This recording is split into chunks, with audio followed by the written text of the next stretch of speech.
নমস্কার বন্ধুরা, কৃষি ব্লগ অ্যান্ড কিচেনে সবাইকে স্বাগত। আজ আমি নিয়ে এসেছি করলা বেগুনের এক রেসিপি। চলো দেখে নিই কীভাবে বানাচ্ছি।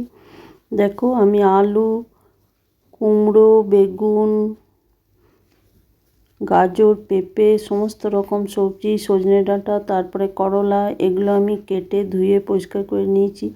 তারপরে এদিকে আমি একটা কড়াই চড়িয়ে সর্ষের তেল দিয়ে দিলাম। সর্ষের তেল দিয়ে দেওয়ার পরে করলাটা আমি ভেজে নিলাম। তোমরা চাইলে কিন্তু আরও অনেক রকম সবজি দিতে পারো।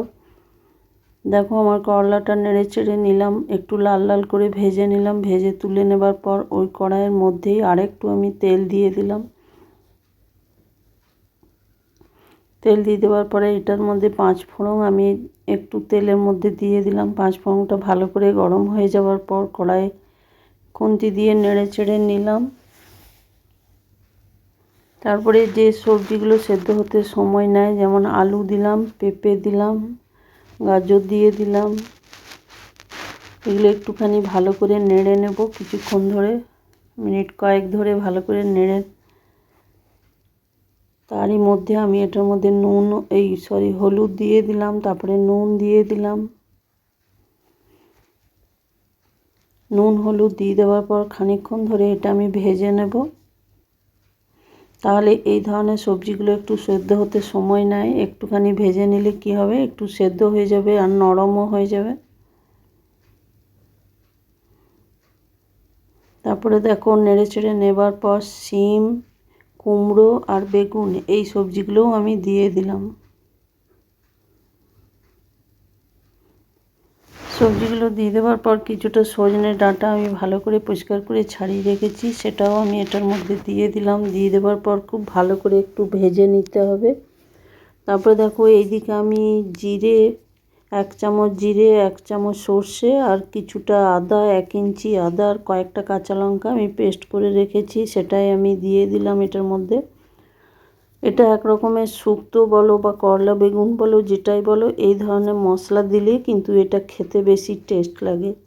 তারপরে দেখো, ওই মশলাটা দিয়ে দেওয়ার পর মিক্সির যে জারটা সেটা ধুয়ে আমি জলটা দিয়ে দিলাম। জলটা দিয়ে দেওয়ার পরে এটার মধ্যে খুব ভালো করে নেড়ে নিতে হবে, ভেজে নিতে হবে মশলাটা। তারই মধ্যে আমি দেখো একটা তেজপাতা 2 টুকরো করে দিয়ে দিলাম। দিয়ে দেওয়ার পর খানিকক্ষণ আমি ঢাকা দিয়ে রেখে দিলাম। কিছুটা আমার সেদ্ধ হয়ে গেছে। সেদ্ধ হয়ে যাওয়ার পরে আমি ওই যে করলাগুলো ভেজে রেখেছি সেটা আমি দিয়ে দিলাম। তারপরে আরও খানিকক্ষণ ধরে আমি এটা কষে নেব।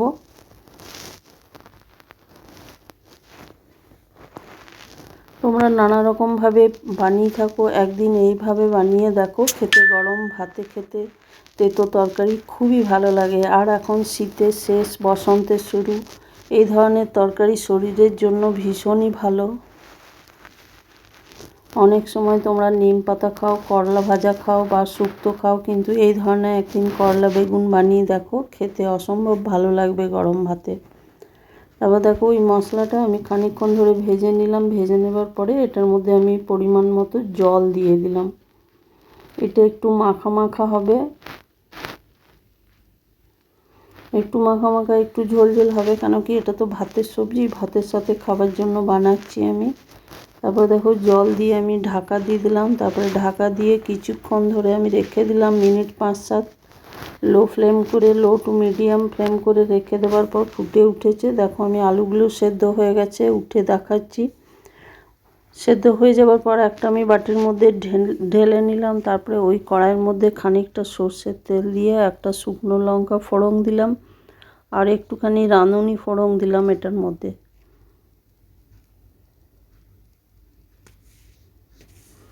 তারপর লঙ্কাটা আমি খুব ভালো করে ভেজে নিলাম। ভেজে নেবার পর ওই যে তরকারিটা আমি উঠিয়ে রেখেছি একটা বাটির মধ্যে, এই তেলটার মধ্যে ওই তরকারিটা আমি ঢেলে ছোঁকটা লাগিয়ে নেব। পুরো তরকারিটা আমি ওই তেলটার মধ্যে ঢেলে দিলাম। এইভাবে বানালে কিন্তু তরকারির টেস্ট একটু অন্য রকম হয় আর খেতে ভীষণই ভালো লাগে।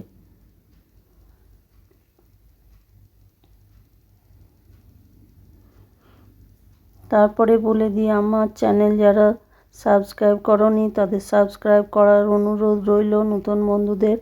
আর আমার রেসিপি যদি ভালো লেগে থাকে তাহলে লাইক, শেয়ার ও কমেন্ট করে অতি অবশ্যই জানিও। তারপর দেখো এটা আমি একটুখানি দিয়ে দেওয়ার পর একটুখানি আমি ফুটিয়ে নিলাম।